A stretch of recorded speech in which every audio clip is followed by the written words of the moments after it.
how you change a K77 full face helmet. You're gonna open the shield, put your thumb on the push button, push it down, pop it up, and then flip and repeat on the other side. You might have to pull a little bit. And then you're gonna put in your new shield.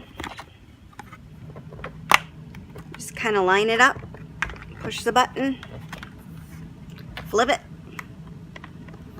Line up this side, you want to line up that tab, this tab, push the button, and it snaps right into place.